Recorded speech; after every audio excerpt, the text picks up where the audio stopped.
So let's see if you're on the right track. So for the first one here, dividing, remember we work with the numbers first and then the variables. When we multiply or divide, we can combine anything. We do not need the same name. So we have 28 divided by 4, which is 7. How about the x's? When we're dividing, what happens with the powers? We subtract the power. So this is going to be x to the third. Good. X to the 8th divided by x to the 5th. We do 8 minus 5 is 3. So x to the third.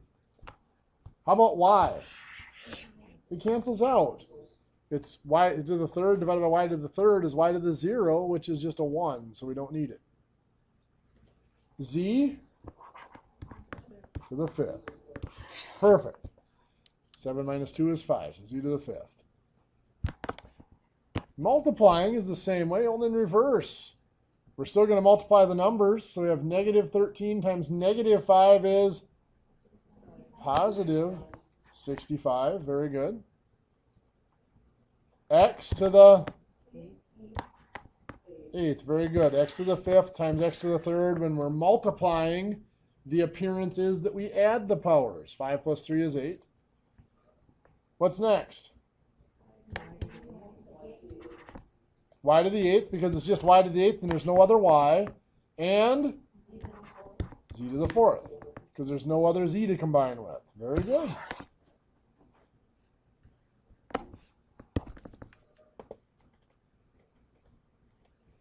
Not to confuse those with problems like this.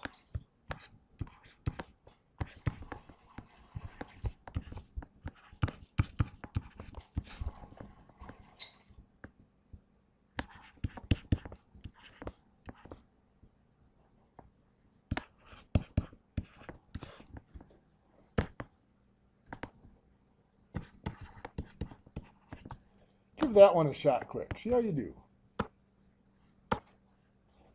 So let's see how you did. We see parentheses, which should scream at us that we have to start there. What do we need to do first there? Is there anything to do in the parentheses? No. So we have to multiply by. Perfect. That's a negative 4x to the 3rd. So the 17x to the 9th here is not going to change for now. Negative 4x to the 3rd times 7x squared is negative 28 x to the 5th. Very good. Negative 4x to the 3rd times negative 5x to the 6th. Positive 20. Perfect. Positive 20x to the 9th. And then there's nothing to do with the negative 12x to the 5th. Now what? Combine their terms. Perfect. I'm going to point out here quick before we do that. What we just did was multiplying. So we did not need the same name. We can combine x to the 3rd with x squared and x to the 3rd with x to the 6th. Because when we multiply, we don't need the same name. And we're just going to combine the names. That's why we're adding the powers. 3 and 2 make 5. And 3 and 6 make 9. But now we've done all the multiplication, and now we're adding and subtracting. And when we add and subtract, we must have the same name. So we can only combine the things that have the same name, like 17x to the 9th and 20x to the 9th. They have exactly the same name, not only the same variable, but the same power. So 17 and 20 make perfect, 37x to the 9th. Now, we have x to the 5th and x to the 5th. But that's negative 28x to the 5th and negative 12x to the 5th make negative 40x to the 5th. And of course, it stays x to the 9th and x to the 5th because when we add or subtract, we keep the same name. Any questions? What if I gave you something that looked like this? Actually, I'm going to use a better term. I'm just going to use reduce.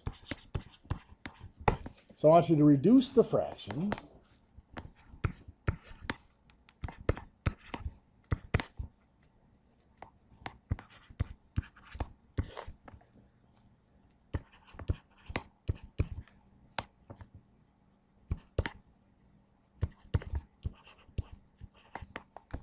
reduce that fraction. See how you do. Where do we start?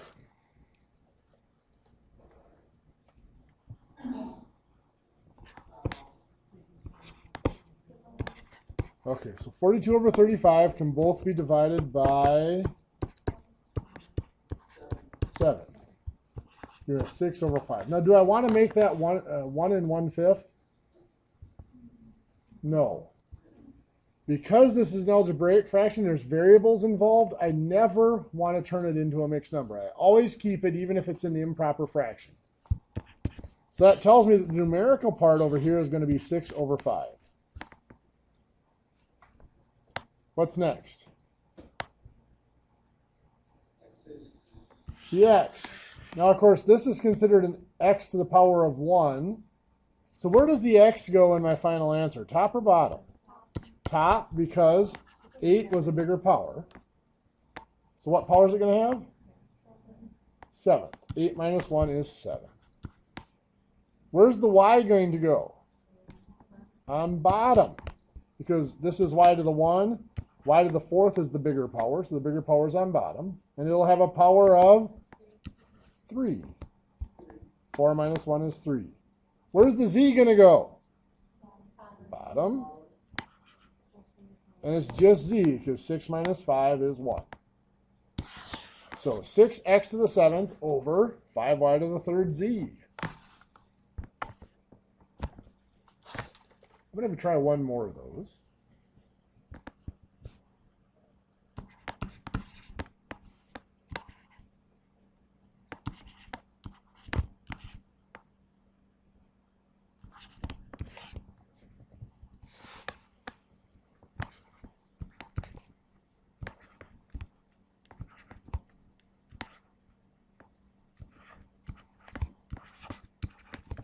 So we reduce that one. Where do we start?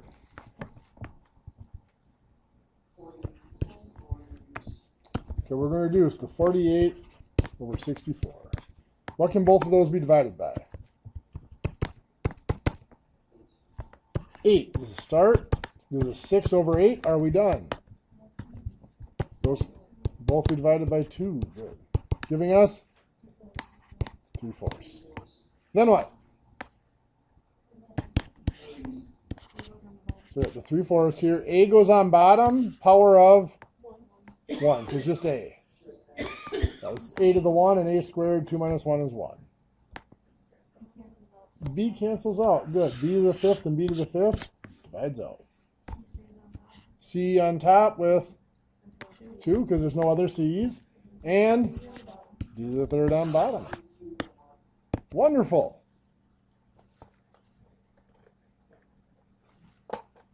Starting out with the easy stuff? That doesn't sound very trusting to me. I'm sensing some cynicism there.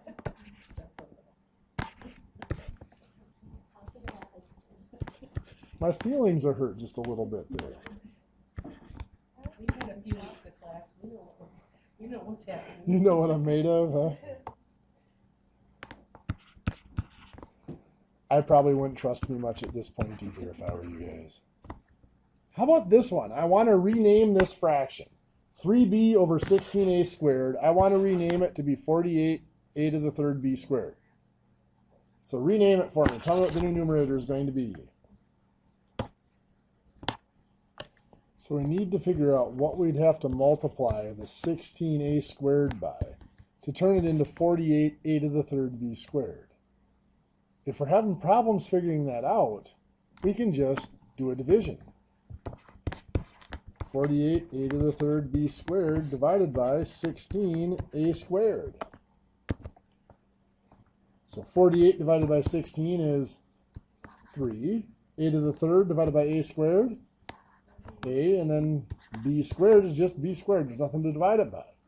So that's telling me that I'm multiplying here by 3a b squared.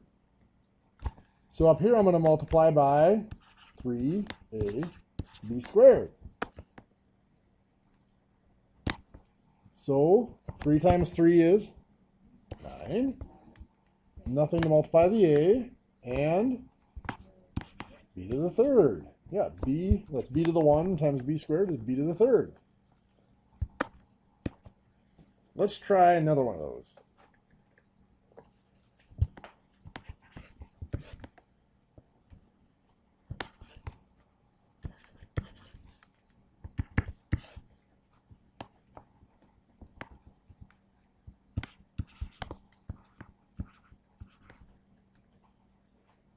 Find out what my new numerator needs to be over here.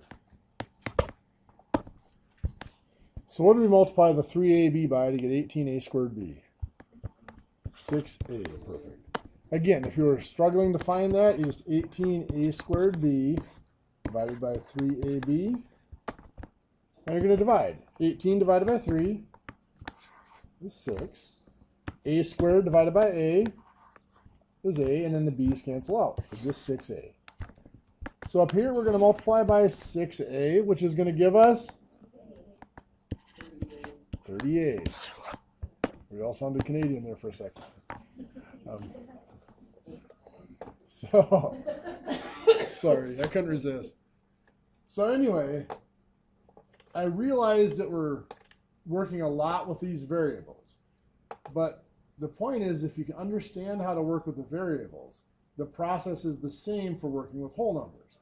The problem is we've all developed so many bad habits with our numbers, or so many things we do automatically with the numbers without thinking about them, that we don't think about the full process when we're dealing with the numbers. So having the variables in there forces us to do the whole process. So if I have, well, let's just put it out here. Let's say I have 75 over 120. I need to reduce that. What am I going to do? Well, I look at it and I find something that both, and I don't have to find the largest number, I just find anything that both of them are reduced by.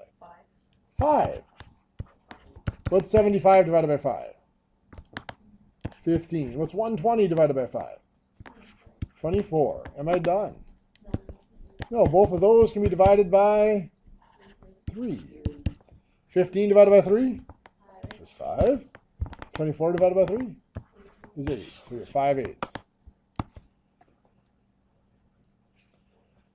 We could have 70 over 98. Looking at that, what can both of those be divided by? Probably the first thing I would see is that they're both even, so I divide by 2. 70 divided by 2, 35. 98 divided by 2, 49.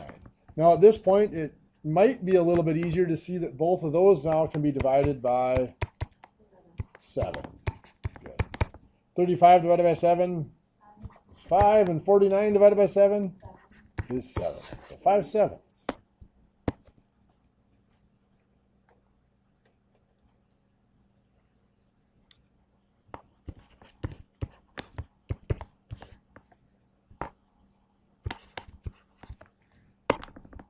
We could rename our numerical fractions here.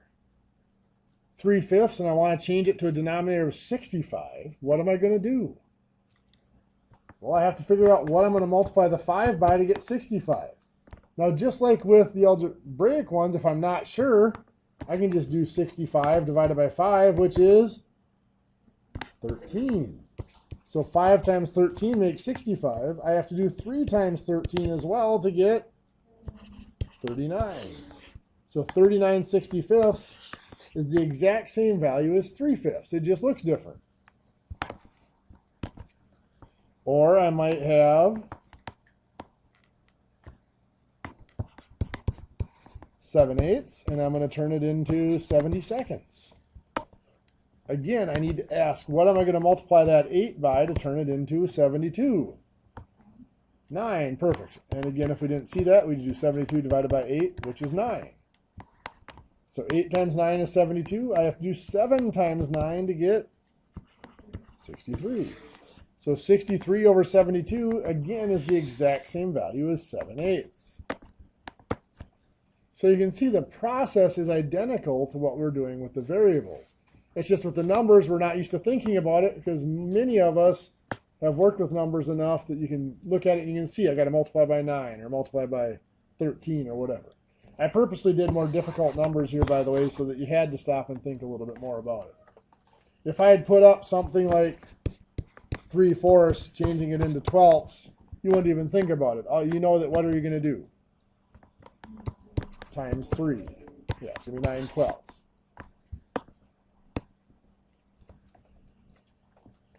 Okay, well, today we're going to move on to, before we get deeper into fractions, we're going to look at one of the applications of fractions, or the appearance of fractions at least, and that is ratios. Ratios are nothing more than a comparison between two numbers. For example, I might compare the number of students at New Richmond to the number of students at Rice Lake. So looking out there right now, looks like there's 5 of you at New Richmond, and there are 6 of you here at Rice Lake. So I could write it like this as a fraction. It's 5 to 6, or 5/6. I could write it with a colon like this, 5 to 6. Or I could even write it as the word 2 is 5 to 6. Both of those are saying that the ratio between students at New Richmond and students at Rice Lake is 5 to 6. Now, I usually write it using the fraction form, because in the fraction form, there are a lot of things we can do with it that we would also do with fractions. For example, in the classroom here at Rice Lake right now, if we did a ratio of female to male, there are 4 female students to 2 male students. Well, I could divide both the 4 and the 2 by 2. Would give me 2 to 1.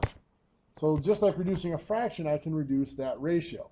Now, one thing you'll notice I didn't do, that divides to be a whole number of just 2, and I didn't do that. Because a ratio has to be a comparison between two numbers, I do have to leave that 1 in there. It's still 2 to 1. If I wanted to look at students enrolled in the course between all locations, I could look at a ratio of female to male.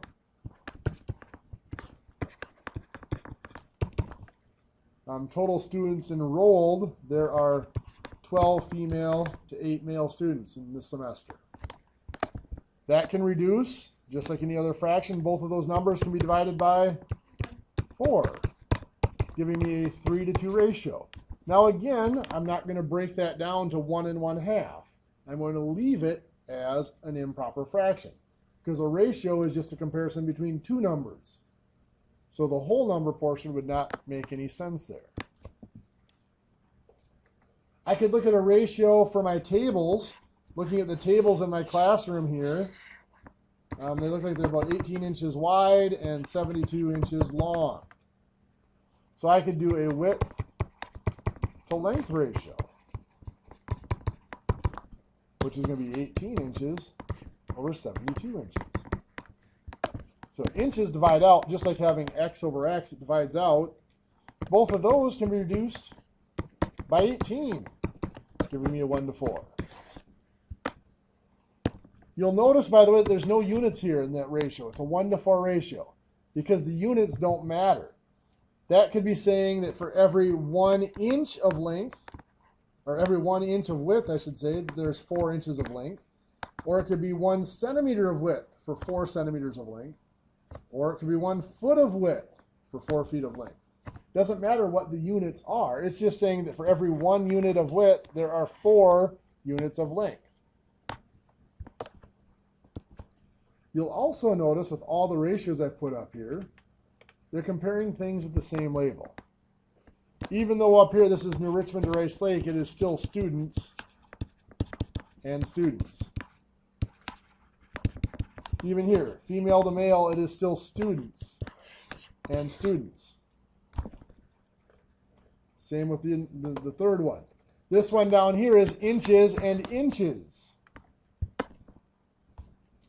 It's required in a ratio that both numbers have the same label. They have the same name. Because a ratio itself has no units in it. Like we were saying here with the inches, the width to length. Doesn't matter what the units are because they cancel out and it doesn't matter. Same up here. It doesn't matter what the units are. It's a 3 to 2 ratio. I could say this is But once I put a label on one of them, the same label has to go on the other. This is 3 students. This has to be 2 students. Now, obviously, there's something that divides them. In this case, it was gender. Down here, it was whether it was the width or the length. So there's still a difference between them, but they have the same label. So if I have something like 2 feet compared to 18 inches, is that a ratio? What's that? Yeah, it's not a ratio right now because it has different units, but I can change it. I can make it 24 inches over 18 inches. And now it's a ratio. I can cross out the inches. Both of those can be reduced by 6, giving me a 4:3 ratio. So you brought up the term, just we'll discuss it quick. What is it then if we have 2 numbers that don't have the same units? For example, let's say you go for a drive, and you drive 365 miles in 7 hours.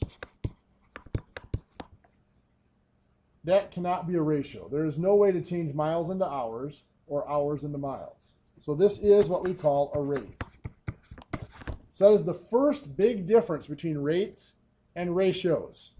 Is a rate compares 2 numbers with different labels or different units, whereas a ratio has to have 2 numbers with the same units or same labels. The second big difference, on a ratio, we often leave it like this, as 4:3, or 1:4, or 3:2. We reduce it as far as we can without making decimals, and we leave it there usually. On a rate, we almost always convert it to what we call a unit rate. A unit rate means we have a denominator of 1. So how do we turn 7 hours into 1 hour? Well, we're just going to divide by the denominator. We're going to divide by 7. 7 hours divided by 7 is 1 hour. Now, if we divide the denominator, the bottom of a fraction by 7, we have to divide the top of a fraction by 7. So 365 miles divided by 7 is 52.1428571, approximately, miles. Approximately. So anyway, most often we would not leave it like this once we've converted it into a unit rate. We would probably, first of all, I'd round that. I'd have to tell you whether I want it to the 10th or the 100th or 1,000th. Let's say I'm going to say the 100th. So that'd be 52.14 miles per hour, like that.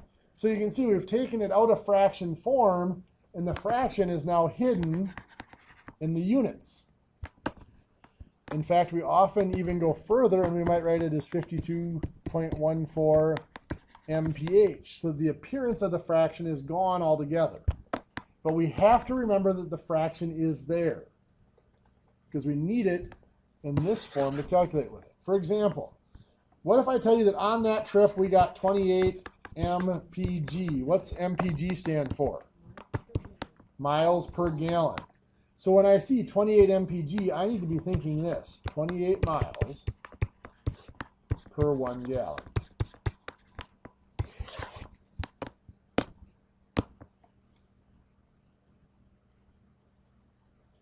This is the form I have to have it in to calculate with it. We're going to look at the calculations later on. So let's look at some examples here, and you tell me whether they are rates or ratios. So if I'm looking at 2 gears, now I'm going to require you to use a little bit of imagination right now, because I'm going to draw pictures.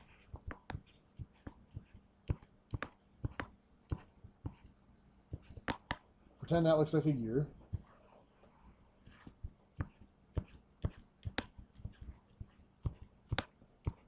Pretend that also looks like a gear.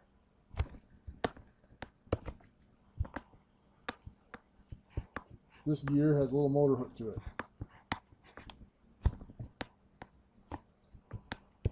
So I'm going to compare 10 teeth from this gear to 8 teeth in that gear, giving me 5:4. Is that a rate or a ratio? It is a ratio. because I am comparing things that are the same label. Teeth. A gear ratio compares the number of teeth in the driven gear to the number of teeth in the driving gear.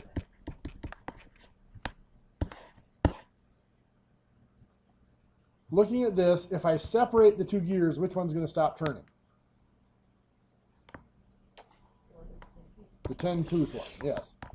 That makes it the driven gear. It is being driven or forced to turn by the other gear. The 8-tooth gear is hooked up to the motor. It's going to turn whether the two gears are together or not. It is the driving gear. It is forcing the other gear to turn.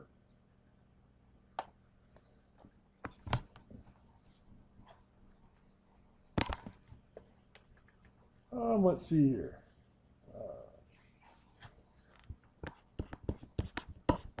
So you're in the hospital, and your IV is putting in 2,400 milliliters of fluid in 6 hours. Is that going to be a ratio or a rate? That's going to be a rate. This is an IV flow rate, and it's a rate and not a ratio because it is comparing milliliters to hours. Different units, and there's no way to make them into the same unit. But I would reduce this to a unit rate by doing what? Dividing by 6 on top and bottom. So this is going to be 400 milliliters over 1 hour, or 400 milliliters per hour.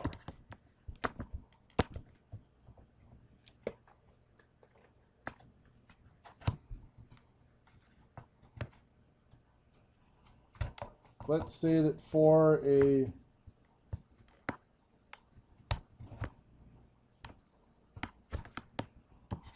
$80-kilogram patient, you're going to administer 480 milligrams of a medication. What's that? Well, is this a ratio or a rate? It's a rate. Even though kilograms and milligrams could be converted into each other, it would not be applicable here. This is 480 milligrams for an 80-kilogram patient. I would divide that by 80 to get a unit rate, which would be 6 milligrams over 1 kilogram, or 6 milligrams per kilogram.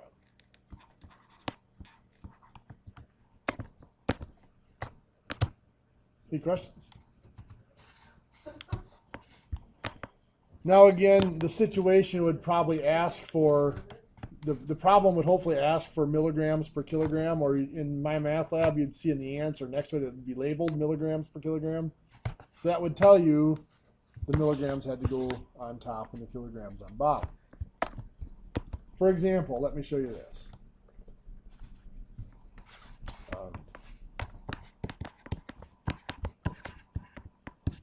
For a patient with 1.2 square meters of body surface area,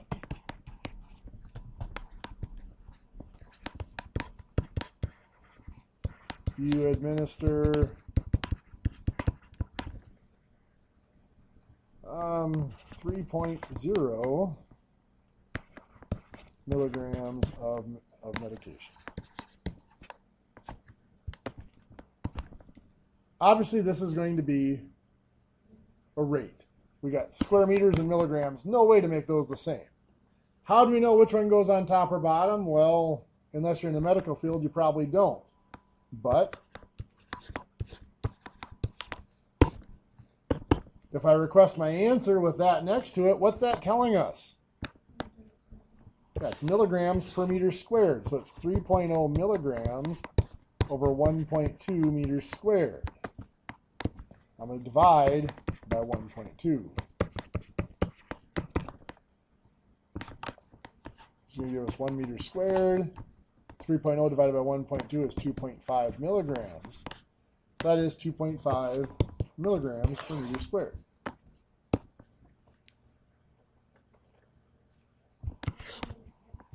What's that? Well, there'll be ratios and stuff on the test, yeah.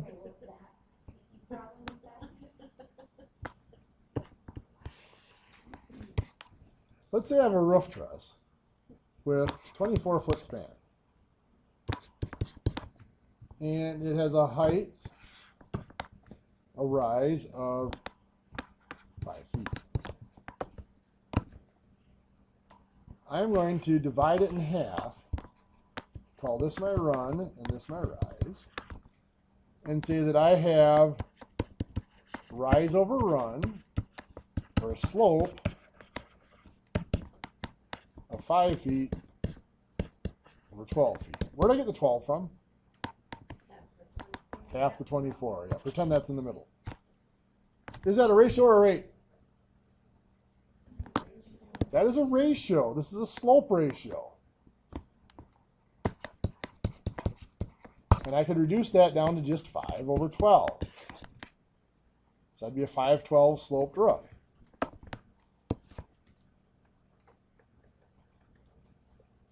Why is that a ratio and not a rate again? It's feet and feet, comparing the same units.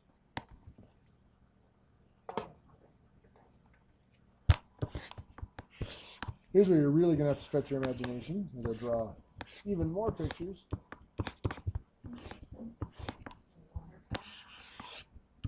A water tower. Somebody said it. A cat. Wow. No, somebody said it's a cylinder. It's a car cylinder. An engine cylinder, not necessarily a car cylinder, but an engine cylinder. If this is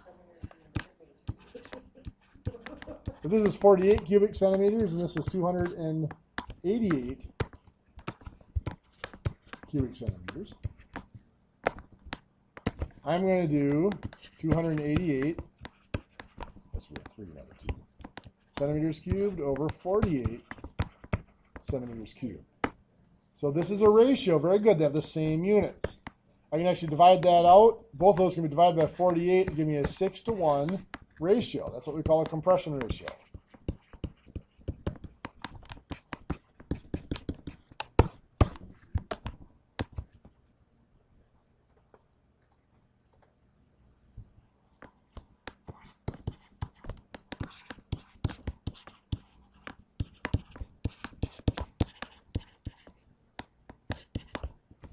For 24 hours of work, you earn $288. Ratio rate. It's going to be a rate. We're going to compare dollars to hours. Now, looking at this, I might ask what rate I'm looking for. What is your wage? Perfect. You're going to put your dollars to $288 over the 24 hours. And you're going to divide it out. You're going to divide by 24.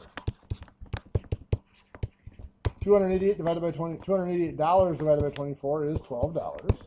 And 24 hours divided by 24 is 1 hour. So $12 per hour. A lot of us don't think of that one as a rate, but it is. It's definitely one we see a lot.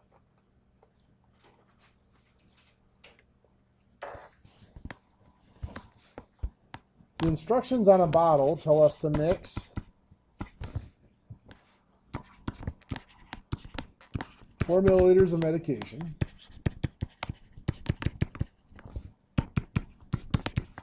into 24 milliliters of water.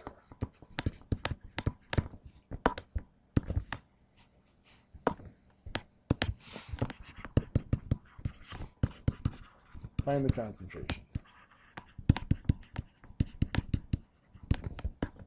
Ratio or rate? Yeah, most of our medical applications so far have been rates, but this one actually is a ratio. In fact, this is one where I'm going to stop and I want to point out something with our ratios. Whenever we are dealing with a ratio, because the fact that they have the same units, there's often more than one ratio there. Here I could have the ratio of 4 milliliters to 24 milliliters. That would reduce to, dividing out the milliliters and reducing by 4 would give me a 1:6 ratio. 1 represents the medication. 6 represents the water. But there is another ratio, well, there's a couple more ratios present here. 1:7 would represent a ratio of medication to total volume. Anybody see the third ratio that's there? 6:7 is the ratio of water to total volume.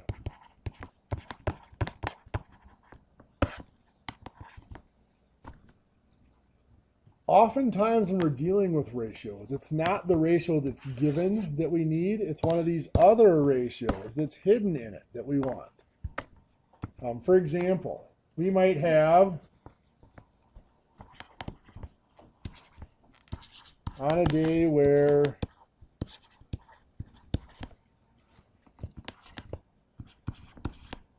(2,100) parts are produced,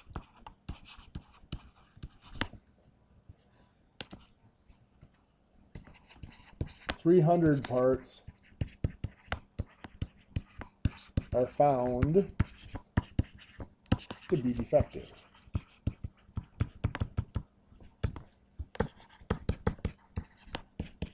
Find the ratio of good parts to defective parts. Careful. We have the 2,100. What's that represent? Total parts. The 300 represents defective parts. Do you want the ratio of total to defective or defective to total? No, we want the ratio of good parts to defective. So we need this one, we need the 300, but the 21 is not the other number we want. What other number do we want? 2,100 minus 300 is 1,800 parts, and those are the ones that are good, or non-defective if you want to call them that. So the ratio we are looking at is the 1,800 good parts to the 300 defective parts, which will reduce, both of those being divisible by 300, to a 6:1 ratio of good to defective.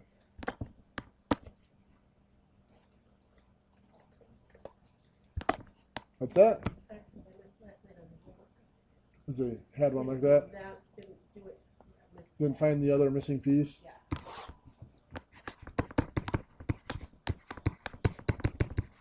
Find the ratio of defective to total. So the ratio of defective to total would be 300 defective to 2,100 total, which is a 1:7 ratio. That's saying 1 out of every 7 parts is defective. Probably not your goal for the day. So we actually got a little long here in the first hour, so let's end it here for now, and we'll take our 10-minute break. We'll come back at 4:32 to start the second hour.